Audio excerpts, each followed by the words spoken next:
আরেকটা অপশন হচ্ছে পুরো বিশ্বে যুদ্ধ বাঁধিয়ে দিয়ে পুরো বিশ্বের আয়তন ছোট করে ফেলা। আর আমি কনফিডেন্ট আমার বক্তব্যে, এটা আমার ধারণা, আমার ইস্তেহাদও বলতে পারেন, যদিও আমি মুস্তাহিদ নই। আমার আমার ইন্টারপ্রিটেশন, এই শব্দটা ভালো হবে, ইস্তেহাদ না বলে বলছি আমার ইন্টারপ্রিটেশন, যে অচিরেই তারা পুরো বিশ্বে একটা বড় যুদ্ধ বাঁধিয়ে ছাড়বে, দেখেন ইনশাআল্লাহ। অচিরেই তারা পুরো বিশ্বে একটা বড় যুদ্ধ না বাঁধানো পর্যন্ত থামবে না। ইরান মাঝখানে চেষ্টা করেছে আমরা সোনা দিয়ে তেল কেনা বেচা করবো, সোনা দিয়ে। ওই জন্য দেখেন ইরানের সাথে অলওয়েজ লেগে আছে, অলওয়েজ একটা ফিকশন লেগে আছে। আমি অবাক হব না যদি কয়দিন পর ইরানকে হামলা করে, আমি অবাক হব। আসসালামু আলাইকুম রহমতুল্লাহি ওয়া বারাকাতুহু। আলহামদুলিল্লাহ। আপনাদের এলাকার নাম হচ্ছে বদরগঞ্জ? হ্যাঁ, বদরগঞ্জ। বদরের যুদ্ধ কত হিজরিতে হয়েছে? বদরগঞ্জবাসীর এই খবর আছে কিনা, জানা আছে কিনা? জি বলেন। আপনারা তো জানেন, আলেমরা তো জানেন, আলেমদের রক্ষা করছি না। জি, খ্রিস্টাব্দ না, হিজরি বলেছে। কত হিজরি? সুবহানাল্লাহ, সুবহানাল্লাহ। হ্যাঁ, গুগলে সার্চ দিয়ে বললেন নাকি? উত্তর ঠিক আছে, মাশাআল্লাহ। নবী সাল্লাল্লাহু আলাইহি ওয়াসাল্লাম নবী হয়েছেন 40 বছর বয়সে। জন্মগ্রহণের আগে বাবাকে হারিয়েছেন, তারপরে 6 বছর বয়সে মাকে হারিয়েছেন, 8 বছর বয়সে দাদাকেও হারিয়েছেন। বাবার নাম ছিল বাবা আব্দুল্লাহ, মায়ের নাম ছিল মা আমিনা, দাদার নাম ছিল দাদা আব্দুল মুত্তালিব। এরপরে তিনি মানুষ হয়েছেন চাচার পরিবারে, চাচার নাম ছিল আবু তালেব। 8 বছর বয়স থেকে নিয়ে বলা যায় 53 বছর পর্যন্ত চাচার গার্ডিয়ানশিপেই ছিলেন। সুবহানাল্লাহ। এই চাচা আবু তালেব নবী সাল্লাল্লাহু আলাইহি ওয়াসাল্লামের জন্যে এবং দিন ইসলামের জন্যে, কারণ তার ভাতিজার দিন তো তারই দিন, এমন কোনো ত্যাগ নাই যা স্বীকার করেন নাই। চাচা আবু তালেব নবী সাল্লাল্লাহু আলাইহি ওয়াসাল্লামকে যে সাপোর্টটা দিয়েছেন, এই সাপোর্টটা আমরা সবাই মিলেও এখনো দিতে পারি নাই। বিশ্বাস করেন? যে সাপোর্টটা নবী সাল্লাল্লাহু আলাইহি ওয়াসাল্লামকে চাচা আবু তালেব দিয়েছেন, এই সাপোর্ট আমরা সবাই মিলেও তাকে দিতে পারি নাই। চাচা আবু তালেব শেষ পর্যন্ত কালিমা পড়েন নাই। সাহাবীরা জিজ্ঞাসা করেছিলেন যে ইয়া রাসূলুল্লাহ সাল্লাল্লাহু আলাইহি ওয়াসাল্লাম, আপনাকে এত সাপোর্ট দেওয়ার পরে চাচা আবু তালেবের কি কোনোই উপকার হবে না, লাভ হবে না? নবীজি বলেছেন সাল্লাল্লাহু আলাইহি ওয়াসাল্লাম, আমি না থাকলে আমার চাচাকে জাহান্নামের একদম অতল তলে রাখা হতো। আমার কারণে আল্লাহ রাব্বুল আলামিন তাকে জাহান্নামের উঁচু জায়গায় রাখবেন, জাহান্নামের উঁচু জায়গায় রাখবেন, যেখানে আগুন তার পায়ের গোড়ালি স্পর্শ করবে, এতেই তার মগজ টকবক করে ফুটতে থাকে। আপনারা কি আমার বাংলা ভাষা বুঝতে পারছেন? এমন কোনো সাপোর্ট নাই চাচা দেন নাই। মক্কার প্রায় 13 বছর যখন দাওয়াতি কাজ করছেন নবী সাল্লাল্লাহু আলাইহি ওয়াসাল্লাম, মানুষ গালি দিচ্ছে, কেউ থুতু নিক্ষেপ করছে, কেউ নামাজরত অবস্থায় মাথার উপরে উটের নাড়িভুড়ি চাপিয়ে দিচ্ছে, কেউ বলছে এই ব্যক্তি জাদুকর, এই ব্যক্তি গণক, এই ব্যক্তি মিথ্যাবাদী, নাউজুবিল্লাহ, এই ব্যক্তি ফারিকুল জামাত বিভক্তকারী, এই ব্যক্তি মাজনুন, পাগল। তাকে আগলে রেখেছেন তার চাচা। মানুষ অর্থনৈতিক বয়কট করছে, চাচা আগলে রেখেছে। 3 বছর সমাজ থেকে বহিষ্কার করা হয়েছে, গাছের ছালপাতা খেয়ে থেকেছেন বনু হাশিম, চাচা আগলে রেখেছেন। চাচা ছোটবেলা থেকে তাকে এত মহব্বত করেছেন, তার ছেলেদেরকে নিয়ে যখন খেতে বসতেন, আমাদের নবী সাল্লাল্লাহু আলাইহি ওয়াসাল্লাম একটু লাজুক ছিলেন, তিনি শোরগোল করতেন না, চুপচাপ খেতেন। চাচা আলাদা করে একটা খাবার রেডি করে তাকে আলাদা করে ডেকে খাওয়াতো, কারণ সবার সামনে হয়তো সে বলতে পারছে না, লজ্জা পাচ্ছে, শাই ফিল করছে, বাবা নাই মানুষের সংসারে, হয় না? এটা আপনারা হয়তো সবাই বুঝবেন না, আমরা বুঝি। যারা বাবা বা মা ছাড়া বড় হয়েছে অন্যের সংসারে, তারা এগুলো বুঝতে পারে। নবী সাল্লাল্লাহু আলাইহি ওয়াসাল্লাম এতিমদের প্রতি এত রহমদিল কেন ছিলেন? কারণ তিনি তো এতিম অবস্থায় বড় হয়েছে, তিনি তার কষ্টটা বুঝতেন। আমরা যদি এখানে যদি কেউ এতিম থাকেন, তিনি বুঝবেন এতিমের সাইকোলজি কেমন, তার চাহিদা কেমন, কষ্ট কেমন। চাচা আবু তলেব তাকে এত মহব্বত করেছেন, আমি ভাষায় প্রকাশ করতে পারবো না। আর আমরা চাচা আবু তলেব সম্পর্কে অনেক সময় আলোচনা করি, কিন্তু তার চাচির কথা ভুলে যায়। তার চাচির নাম ছিল ফাতিমা। কি নাম ছিল? এই নামে তিনি তার মেয়ের নাম রেখেছেন। এই ফাতিমা, তার চাচি, নবী সাল্লাল্লাহু আলাইহি ওয়াসাল্লামকে আলাদা করে ডেকে খাওয়াতেন, মহব্বত করতেন। তিনি কিন্তু তার সন্তান না, অন্য কারো সন্তান। একজন মেয়ের পক্ষে অন্যের সন্তান মানুষ করা চারটাখানি কথা না। সতীনের সন্তানই সহ্য করতে পারে না, আর অন্য মানুষের সন্তান নিজের মতো করে মানুষ করা একটা মেয়ের পক্ষে এত সহজও না। তো এই কাজটা চাচি করেছেন। আমি একটা জায়গায় আসতে চাচ্ছি, এত কিছু করার পরেও, সমাজের মানুষের অত্যাচার, নির্যাতন সব থেকে ভাতিজাকে প্রোটেক্ট করার পরেও শেষমেশ তিনি কালিমা লা ইলাহা ইল্লাল্লাহ সাক্ষ্য দেন নাই। শেষ মুহূর্তে নবী সাল্লাল্লাহু আলাইহি ওয়াসাল্লাম বারবার বলছিলেন, হে চাচা, খালি কালিমা পড়েন, আমি আপনার জন্য আল্লাহর কাছে সুপারিশ করব। তিনি শেষ পর্যন্ত কালিমা পড়েন নাই। তো শেষমেশ তিনি বলেছেন যে না, আমি আব্দুল মুত্তালিবের ধর্মের উপরে থাকলাম, নাউজুবিল্লাহ। সারা জীবন সাপোর্ট দেওয়ার পরে কালিমা পড়ে মুসলিম না হওয়ার ফলশ্রুতিতে আল্লাহর নবীজি বলছেন আল্লাহ পাক তাকে জাহান্নামের উঁচু স্থানে রাখবেন। আমরা যারা মুসলিম পরিবারে জন্মগ্রহণ করেছি, আমরা বা আমাদের মধ্যে বেশিরভাগ মানুষ এখনো এই নিয়ামতের শুকরিয়া আদায় করতে পারি নাই যে আল্লাহ পাক আমাদেরকে মুসলমান পরিবারে জন্ম দিয়েছে, কালিমা পড়ার তৌফিক দিয়েছে। আমরা সহজে যা পেয়ে যাই তার মূল্য বুঝি না। আল্লাহ পাক কি আমাকে জিজ্ঞাসা করেছিলেন যে আবু তো আদনান, তোমাকে মুসলিম বানাবো না মুসলিম বানাবো? আপনাকে কি আল্লাহ পাক জিজ্ঞাসা করেছেন, হে আব্দুর রহমান, তোমাকে মুসলিম বানাবো না অমুসলিম বানাবো, তুমি কি চাও? আল্লাহ পাক আমাদেরকে জিজ্ঞাসা করেন নাই। নিজ অনুগ্রহে আল্লাহ পাক আমাদেরকে মুসলিম পরিবারে জন্ম দিয়েছে। তো সেই মুসলিম পরিবারের মানুষ এখন কালিমা লা ইলাহা ইল্লাল্লাহ এর সঠিক মর্মও জানে না, তাওহীদও জানে না, শিরকও চিনে না, ইমানের রোকনগুলোও বুঝে না, ইমানের মূলনীতিও বোঝে না, ইমান ভঙ্গের কারণও বোঝে না, কোনো ক্ষেত্রে ওযু গোসলের মাসলা মাসাইলও জানে না। নামাজ পড়ার ফরজ, ওয়াজিব, সুন্নাত, মুস্তাহাব বোঝে না, নামাজ পড়েও না। মাশাআল্লাহ, জুমার দিনে নামাজ পড়তে আসে অনেকেই, ঈদের দিনে প্রথম দেখা যায়, আর জানাজার নামাজে প্রথম দেখা যায়। আর দেখা যায় যারা এরকম নামাজ কালাম পড়ে না, তাদের জানাজা আবার ৩-৪ বার হয়। নামাজগুলো মনে বাকি শোধ করে পড়ে, রোজা রাখে না, যাকাত তো মাশাআল্লাহ প্রায় উঠে গেছে বললেই চলে সমাজ থেকে। বাংলাদেশের ধনিক শ্রেণীরা যদি যাকাত দিত, 10টা পদ্মা সেতু বানানো যায়। বিশ্বাস করতেছেন না?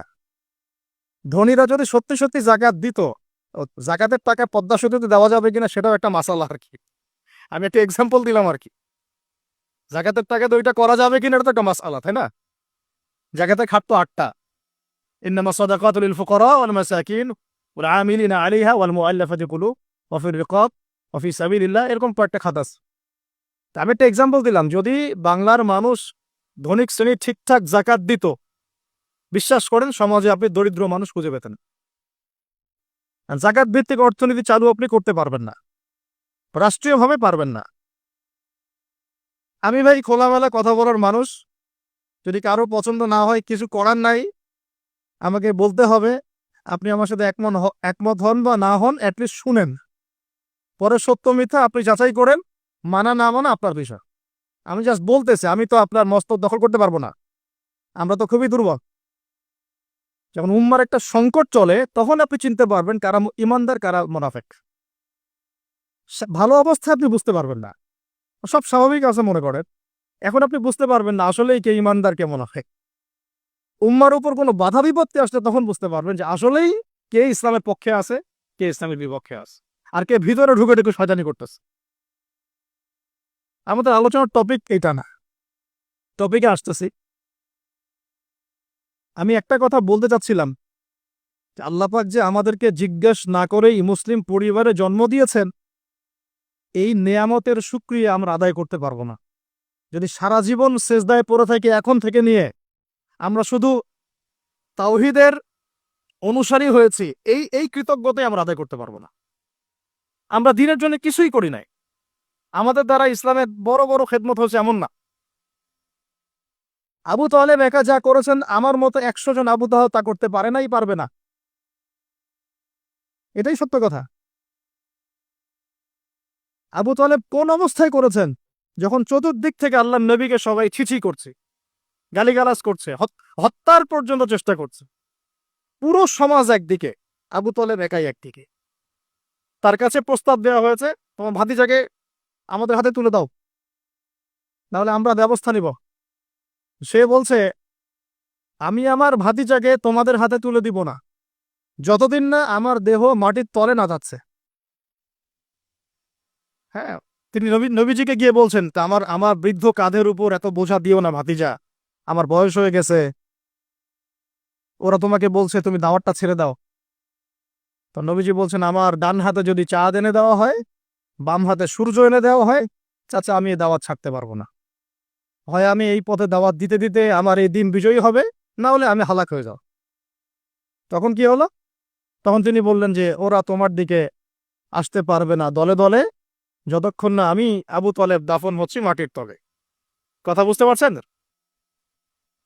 এখন মূল কথাটা হচ্ছে, আমরা যারা মুসলিম পরিবারে জন্মগ্রহণ করেছি এরপরেও আমরা তাওহীদের জ্ঞান অর্জন করছি না, শিরক থেকে দূরে থাকছি না, নামাজ পড়ছি না 5 ওয়াক্ত ফরজ নামাজ, যাকাত দিচ্ছি না, সওম রাখছি না, প্রোটেস্ট্যান্ট মুসলিম হয়েছি, Protestant version of Islam follow করছি, ইসলামের দাওয়াতের কাজ করছি না, দিনের বিজয়ের কোনো ফিকির করছি না। সত্যি কথা বলতে আমাদের দুনিয়াতে থাকার চেয়ে না থাকাই ভালো। আমরা এখন গরু ছাগল। বিশ্বাস করেন আমার কথা, আল্লাহ পাক এই শব্দই বলেছে সূরা আরাফের সম্ভবত 189 নম্বর আয়াত, 189। ওয়ালাকাদ বা'দা আউযু বিল্লাহি মিনাশ শাইতানির রাজিম ওয়ালাকাদ যারানা লিজাহান্নামা কাসীরাম মিনাল জিন্নি ওয়াল ইনস। আল্লাহ পাক বলছেন, আমি প্রচুর জিন আর মানুষকে দিয়ে জাহান্নাম পূর্ণ করব। বলি নাউযুবিল্লাহ। লাহুম কুলুবুন, কেন পূর্ণ করব? তাদের কি অপরাধ ছিল? কি অপরাধে করব? লাহুম কুলুবুন, তাদেরকে কলব দিয়েছিলাম, লা ইয়াফকাহুনা বিহা, বোঝার চেষ্টা করে নাই। ওয়ালাহুম আযানুন, কান দিয়েছিলাম, লা ইয়াসমাউনা বিহা, শোনে নাই। ওয়ালাহুম আ'য়ুনুন, চোখ দিয়েছিলাম, লা ইউবসিরুনা বিহা, চোখ দিয়ে দেখে নাই, কলব দিয়ে উপলব্ধি করে নাই, কান দিয়ে বলেন শোনে নাই, চোখ দিয়ে দেখে নাই। উলাইকা কাল আনআম, এরা ছিল আনআমের মতো। আনআম কি? আনআম মানে গবাদি পশু, ক্যাটলস, গবাদি পশু। শুধু তাই না, বালহুম আদল, বরং এর চেয়েও নিকৃষ্ট ছিল। গবাদি পশুকে যে দায়িত্ব দেওয়া হয়েছে ও সেটা পালন করে, প্রত্যেক প্রাণীকে যে দায়িত্ব দেওয়া হয়েছে সেই দায়িত্ব তারা পালন করে, করে কিনা? না হলে আমরা এত বড় বড় বড় প্রাণীর সাথে কিভাবে পেরে উঠতাম? একটা গরু নির্দ্বিধায় জীবনকে সঁপে দিচ্ছে, বিদ্রোহ করছে না, করছে? তো আল্লাহ পাক এই কথা বলছেন, উলাইকা কাল আনআম, তারা হচ্ছে গবাদি পশুর মতো, বাল হুম আদাল, বরং তার চেয়েও নিকৃষ্ট। কারা? উপলব্ধি করে না, দেখে না, শোনে না। এখন আমাকে উত্তর দেন দেখি, আমাদের মধ্যে এখানে কোন ব্যক্তি আছেন যে চোখে দেখেন না, কানে শোনেন না, উপলব্ধি করেন না? আমরা সবাই চোখে দেখি, এই চোখে দেখি কিনা? দেখতে পাচ্ছেন তো আপনি? কানে শুনতে পাচ্ছেন কিনা? তাহলে আল্লাহ পাক কোন চোখের কথা বলছেন আর কোন কানের কথা বলছেন যেগুলো অন্ধ? বলেন। নিঃসন্দেহে অন্য একটা চোখ আছে, আরেকটা কান আছে, আরেকটা চোখ আছে, কান আছে, এটা কোথায়? কলবে। তাহলে আবু জেহেল আল্লাহ নবীকে চিনতে পারছে না, আবু বকর রাদিয়াল্লাহু আনহু চিনতে পারছেন, তাহলে দুজনের তো বাইরের চোখ একই। কোন চোখ তাহলে অন্ধ আবু আবু জেহেলের, যে কারণে আবু জেহেল আল্লাহ নবীকে চিনতে পারল না? বলেন। তো এখন বলেন, মুসলমান পরিবারে জন্ম নেওয়ার পরে আমরা যারা নামাজ পড়ি না, যাকাত দেই না, রোজা রাখি না, সামর্থ্য হয়েছে হজ করি না, জুমার দিনে আসি, ঈদের দিনে আসি, হ্যাঁ, সৎ কাজে আদেশ করি না, অসৎ কাজে নিষেধ করি না, কোরআন তেলাওয়াত করা শিখি না, রাসূলের সুন্নাহ মাফিক জীবন গড়ি না, আর অর্থনীতি রাজনীতিতে গেলাম না, ওটা গেলামই না, বাদ, ওটা তো অনেক বড় স্কেপ। তাহলে আমাদের কি চোখ আসলেই আছে, কান আসলেই আছে, কলব কি আসলে জিন্দা, না সত্যিকার অর্থে আমরা গবাদি পশু হয়ে গেছি? আত্মপর্যালোচনা করতে হয় তো। আত্মপর্যালোচনা, মোরাকাবা মানে হচ্ছে আত্মপর্যালোচনা, নিজেদেরকে নিয়ে ভাবতে হবে তো। এখন আপনি আমাকে উত্তর দেন, যেই মুসলমান নামাজ পড়ে না, রোজা রাখে না, দাওয়াতের কোনো মেহনত নাই, দিন প্রতিষ্ঠার সংগ্রাম নাই, কোরআনও তেলাওয়াত করতে জানে না, আল্লাহর পথে সৎকা করে না, তাওহীদের জ্ঞান নাই, শিরকের জ্ঞান নাই, সুন্নতের জ্ঞান নাই, বেদাতের জ্ঞান নাই, ঈমান ভঙ্গের কারণ জানে না, অজু করার মাসালাও জানে না, তো এই মুসলমান সারা বিশ্বে মার খাবে না তো কারা খাবে? আমাকে বলেন, উত্তর দেন। আমার জানা নাই, আমি এগুলো বুঝি না, বুঝতে আসছি। আমি অনেক কিছুই বুঝি না, যে আর আমার বুঝের সাথে অনেক কিছুই মিলে না। আমার বুঝ এইটা যে মার খাবো না তো খাবে কারা, এটা আমার বুঝ। এখনো যে আমরা বসে আছি এখানে খাই নাই, সেটাই তো আল্লাহ পাকের রহমত। অনেক আগেই তো আল্লাহর গজব আসা উচিত ছিল। নামাজ তো আগেই ছেড়ে দিছো তুমি, যাকাত দাও না, রোজা রাখো না, রসুলের সুন্নাতের কোনো খবরই নাই, প্রতিদিন ক্লিন শেভ করতেছো তুমি, বাইকে করে মেয়ে নিয়ে ঘুরতেছো, ইউনিভার্সিটিতে গোল হয়ে বসে আছো মেয়েদের সাথে, অ্যাভেলেবল তো এগুলো হচ্ছে, মেয়েরা জেনা করতেছে, বহু ছেলে পেলে এখন বিয়ে তো কঠিন, এই জন্য এই পথটা বেছে নেয়, এই পথটা সহজ। 5 দিন 7 দিন একটা মেয়ে কিনে ঘুরলে দেখা যায় যে ওই বিছানায় চলে যাওয়া যায়। এখন তো এই যুগ চলতেছে। আগেকার সেই যুগ নাই তো, যে চিঠি দিয়ে প্রেম করে, লম্বা প্রেম হয়, পরে বিয়ে হয়। এখন সব দৈহিক সম্পর্ক, 1 মাস একজনের পিছনে, ওটা হয়ে গেছে আরেক পরের মাসে আরেকটার পিছনে। ইউনিভার্সিটিতে জেনা আর জেনা, জেনা আর জেনা, এমনকি চাকরি ক্ষেত্রেও ফ্রি মিক্সিং, অফিস আদালত, কোর্ট কাচারি, রাজনৈতিক মিছিলে পর্যন্ত ছেলে মেয়ে একসাথে সামনে সামনে, সব জায়গায় এগুলো অধিকার। এই ফ্রি মিক্সিং এর কারণে কি হয়েছে, আমরা জেনাটাকে উন্মুক্ত করে ফেলেছি। তো এখন আপনি বলেন যে, আমাকে বুঝান যে এইরকম অবস্থায় মুসলমানদের উপরে যদি বিপর্যয় না আসে, কোন সময় আসবে? আসে নাই, আল্লাহ পাকের খাস রহমত, হয়তো আল্লাহ পাক এখন পর্যন্ত সুযোগ দিয়ে রেখেছে। উপলব্ধি যে সবাই করে না এমনও না, বহু মানুষ উপলব্ধি করে, কিন্তু তাদের সংখ্যা নিতান্তই কম। আর তাদের মধ্যে আবার বিভক্তি আছে, অনৈক্য আছে, আপোষে হিংসা, বিদ্বেষ, পরশ্রীঘাতরতা আছে, তারা আবার ইউনাইটেড না। তো বদরগঞ্জবাসী জানা উচিত যে বদরের যুদ্ধ হয়েছে 2য় হিজরিতে। কত হিজরি? 2য় হিজরিতে। আল্লাহ নবী সাল্লাল্লাহু আলাইহি ওয়াসাল্লাম এই চাচার সংসারে মানুষ হয়েছেন প্রায় 53 বছর পর্যন্ত। এই চাচাই তাকে বিয়ে দিয়েছেন 25 বছর বয়সে। তার আগে চাচার ব্যবসা তিনি সামলেছেন। ওই ব্যবসার এক কাফেলা খাদিজা রাদিয়াল্লাহু আনহার অর্থ ছিল। এই ব্যবসা দিয়ে তাকে টেস্ট করলেন, দেখলেন আমানতদার, সুদর্শন, মাশাআল্লাহ উন্নত চরিত্রের মানুষ, উন্নত রুচিবোধের মানুষ, আল্লাহ আমিন বিশ্বস্ত। বিয়ের প্রস্তাব পাঠালেন, চাচা বিয়ে দিয়ে দিলেন। কার সাথে? খাদিজা রাদিয়াল্লাহু আনহার সাথে। তখন তার বয়স কত ছিল? 25। তার বয়স কত? 40। আর আমাকে এই সেকুলার সমাজকে আমরা বলতে চাই, আমি বলতে চাই অ্যাটলিস্ট, মনে করেন কথার কথা যে আমার স্ত্রীর বয়স 40, আমার বয়স 25, কারণ আমরা একে অপরকে মহব্বত করি, ভালোবাসি, আমরা সংসার জীবনে হ্যাপি, সুখী, এবং আমাদের সন্তান সন্ততিও হচ্ছে। এমন না যে আমরা মেডিকেল সায়েন্সের ভাষায় এইদিকে আমরা অক্ষম। মহব্বত আছে, দুজন দুজনকে পেয়ে সুখী, একে অপরকে ভালোবাসে, সন্তান হচ্ছে। আপনার কোনো সমস্যা? আমি আমার এই ম্যারিড লাইফে আমরা হ্যাপি, আপনার কোনো সমস্যা? আমার স্ত্রীর বয়স 40, আমার বয়স 25। মনে করেন আমার বয়স এখন 32-33 হবে আর কি, সূর্যের হিসেবে। কিন্তু বয়স কিন্তু ফিক্স হয় চন্দ্রের হিসাবে, আমরা সূর্য হিসাব করি। এখন ধরেন আমি একটা বিয়ে করলাম, ধরেন ধরেন ধরেন তো স্ত্রীর বয়স মনে করেন 16 বছর। কত? মনে করেন 16 বছর। আচ্ছা, সে কি সন্তান জন্মদানে সক্ষম? সক্ষম। সে কি ম্যাচিউরড, ফিজিক্যালি স্ট্রং? এখন ওর বয়স 16, আমার বয়স 32। এখন ও আমার সাথে হ্যাপি, আমি তার সাথে হ্যাপি, সন্তান জন্ম হচ্ছে, দুজন সুখে আছি, মহব্বতের সাথে আছি, সুস্থ আছি, কোনো সমস্যা আপনার? তো এই হলো অবস্থা, সার্কাস। এখন এই 16 বছরের মেয়ে, আপনার মেয়ে, আপনি বিয়ে দিতে পারবেন না। বলবেন যে আপনি আপনি রাষ্ট্র আইনের বিরুদ্ধে কথা বলছেন। না, আমি বিরুদ্ধে কথা বলছি। আমি বুঝাচ্ছি যে এটা কতটা অসার একটা আইন। 16 বছরের একটা মেয়ে যদি জেনা করে, আপনি উৎসাহিত করছেন। 16-17 বছরের মেয়েরা জেনা করে না? স্কুলে, কলেজে, বিশ্ববিদ্যালয়ে, এইখানে ওইখানে, এর বিরুদ্ধে আপনার ব্যবস্থা কি, অ্যাকশন কি? কিন্তু 17 বছর একটা মেয়ে যদি বিয়ে করে, আপনি তো কাজীকে ধরে জেলে দিয়ে দিবেন একেবারে। এখন বলেন এটা কি আমি মানতে বাধ্য? এখন জোর করে চাপাই দিলেন, ল করে দিলেন, মানতে বাধ্য হয়ে গেলাম। তা আসলে কি কোরআন সুন্নাহ সমর্থিত হলো? এখন জবাব দিবেন আল্লাহর কাছে আপনি। জনগণ কিছুই বলতে পারবে না। আমরা শুধু জ্ঞানতাত্ত্বিক একটা ডিবেট করলাম এবং আপনাকে দেখালাম যেটাকে অসার। তারপরেও যেটা হয়েছে হোক, অ্যাটলিস্ট বিয়েটা সহজ করলে ভালো হতো। বিয়েটা কঠিন হয়ে গেছে, এই জন্য এটা জেনার রাস্তা বেছে নেয়। তো আমরা জেনাকে উস্কে দিচ্ছি। আরে ভাই, 16-17 বছর তো দূরের কথা, এখন 13-14 বছরের মেয়েরাই দেখবেন ঠিক নাই। আপনি মনে করেন এখনকার স্কুল কলেজের মেয়েগুলো খুব দুধে ধোয়া তুলসী পাতা? যখন 15 বছর আগে যে যুগটা ছিল, 20 বছর আগে, আর এখন তো আর অনেক আপডেটেড। এখন ওরা ওইসবে বিশ্বাসী না। গল্প করে যে কার কয়টা, কার কয়টা।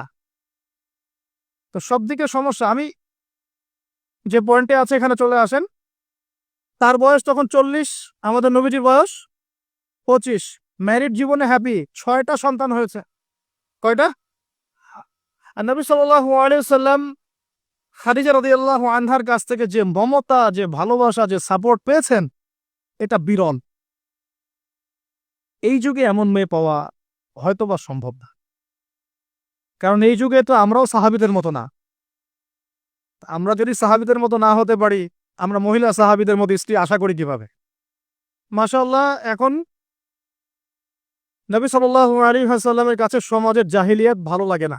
তো বোঝার চেষ্টা করি, কি জাহিলিয়াত ভালো লাগে না? তিনি দেখেন যে মক্কার মানুষ মূর্তি পূজা করে, তিনি দেখেন মক্কার মানুষ সুদ খায়, মক্কার মানুষ জেনা করছে, মাদক খাচ্ছে, হানাহানি মারামারি কাটাকাটিতে আছে। তার এগুলো ভালো লাগে না।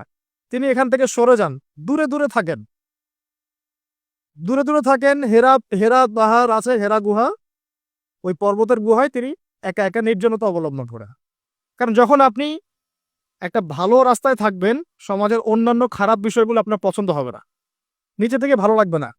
এই যে আপনি আপনি আমি যতটুকু ইমানদার, পাশে কনসার্টের গান কানে আসলে আপনার খারাপ লাগে না? লাগে তো, আপনি বুঝতে পারেন না? চোখের মধ্যে খারাপ কিছু পড়ে গেলে আপনার খারাপ লাগে, মনে হয় যেখান থেকে চলে যেতে পারলেই বাঁচি। আপনি বাসে যাচ্ছেন, দেখলেন যে ড্রাইভার গান ছেড়ে দিল, দিদি তেরা দেবার দিওয়ানা, আর বাসে কেন জানি এইসব গানই বাজে। আমরাই নাকি ভাষার জন্য আবার যুদ্ধ করেছি, লজ্জা আমাদের। আমরাই নাকি ভাষার জন্য রক্ত দিয়েছি, কিন্তু আমাদের সব কেন জানি হিন্দি সংস্কৃতি। হ্যাঁ, তো কত বড় ভণ্ডামি আমাদের মধ্যে আছে দেখেন। ভাষার জন্য আমরা লড়াই করেছি, জীবন দিয়েছি, গর্বের, এটা অবশ্যই আমাদের জন্য গর্বের। কিন্তু আমাদের ঘরে ঘরে এখন হিন্দি কেন? ঘরে ঘরে হিন্দি কেন? তাহলে আমরা কি, এটা কি দিবস পালন করার বিষয়, না আদর্শ লালন করার বিষয়? কোর্ট কাচারি, অফিস আদালত, সবকিছুর ভাষা হচ্ছে ইংরেজি, ওখানে বাংলা চলে না কেন? আমরা কি ইংরেজির জন্য যুদ্ধ করেছি? এই উপমহাদেশ 200 বছর শাসন করেছে ব্রিটিশরা, তারপর আমাদের বাপদাদারা যুদ্ধ করে ওদেরকে এখান থেকে তাড়িয়ে দিয়েছে।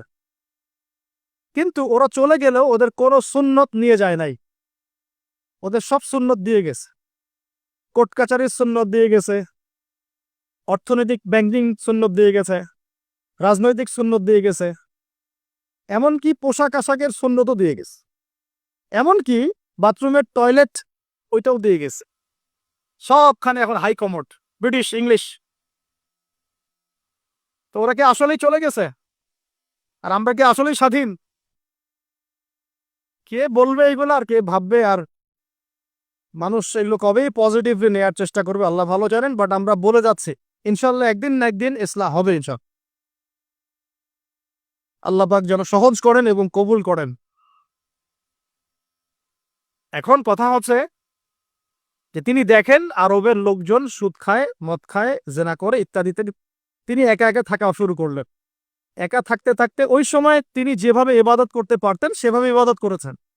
আগেও ইবাদতের কিছু সিস্টেম ছিল, কারণ আরবের মানুষরা দাবি করত তারা হচ্ছে মিল্লাত ইব্রাহিমের উপর আছে, বিকৃত, কিন্তু ওরা মনে করতো আমরা ইব্রাহিমের ধর্মের উপরেই আছি।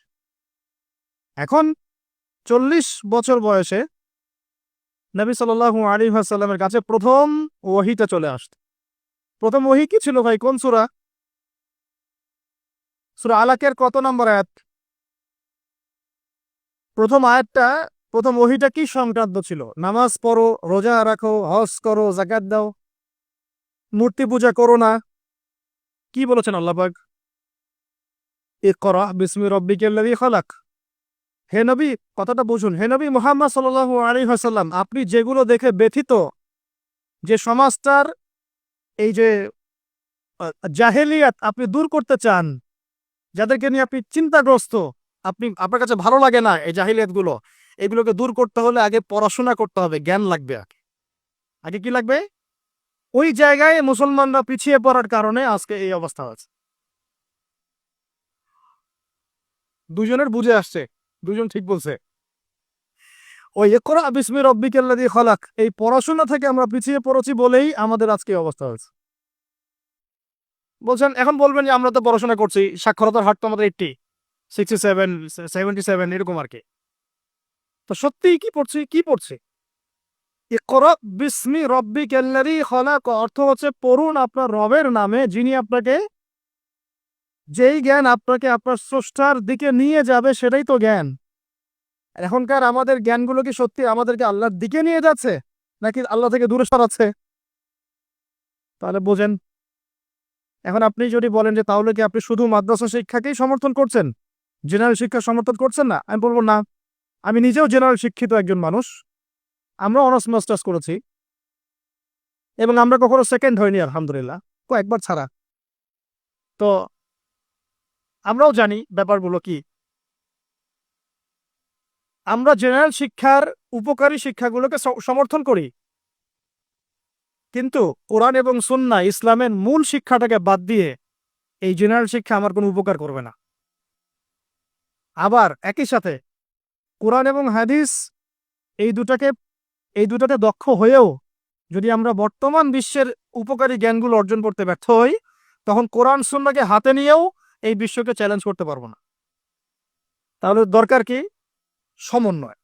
এই সমন্বয় হওয়া উচিত ছিল আজকে থেকে 50 বছর আগেই। এখন আমাদেরকে এগুলো নিয়ে কথা বলতে হচ্ছে, এটাই দুঃখজনক। যেখানে শিক্ষা প্রতিষ্ঠান আছে, রাষ্ট্রীয় নিয়ন্ত্রণাধীন প্রতিষ্ঠানে হয়তো আপনি ইন্টারফেয়ার করতে পারবেন না, কিন্তু ব্যক্তিগত উদ্যোগে যত শিক্ষা প্রতিষ্ঠান আছে এগুলোতে ইসলামিক শিক্ষা এবং জেনারেল শিক্ষা দুটাকে সমন্বয় করার চেষ্টা করে। আল্লাহ পাক তৌফিক দান করুন। দেখবেন আগামী 10 বছরের মধ্যে একটা আলোকিত প্রজন্ম গড়ে উঠবে ইনশাআল্লাহ। আমার ছেলে বাংলা, ইংরেজি, অঙ্ক সব শিখবে, এদিকে হাফেজে কোরআন হবে, আরবি ভাষা শিখবে, আরবি ব্যাকরণ শিখবে, হাদিসের ইবারত পড়ার যোগ্যতা অর্জন করবে, মোতাআলা করবে। মাশাআল্লাহ, একদিন দেখা যাবে সে কোরআন সুন্নাহর জ্ঞানেও দক্ষ হয়েছে, এদিকে সে ডক্টর হয়েছে, মাশাআল্লাহ, সে ইঞ্জিনিয়ার হয়েছে, পাইলট হয়েছে, সেনাবাহিনীর মেজর কর্নেল হয়েছে। সম্ভব না? অনেক ডক্টর দেখবেন যে 50 বছর বয়স হওয়ার পরে ইসলামের দিকে এসে চর্চা করা শুরু করে, তারপরে দিনের দিকে হেদায়েতে দিনের উপকারে কাজ করছে। অনেক ইঞ্জিনিয়ার সাহেব এই কাজ করছে। অনেক অনেক আর্মি অফিসার, র্যাবের, পুলিশের, বিজিবি, তারা দেখবেন যখন রিটায়ার্ড করে বা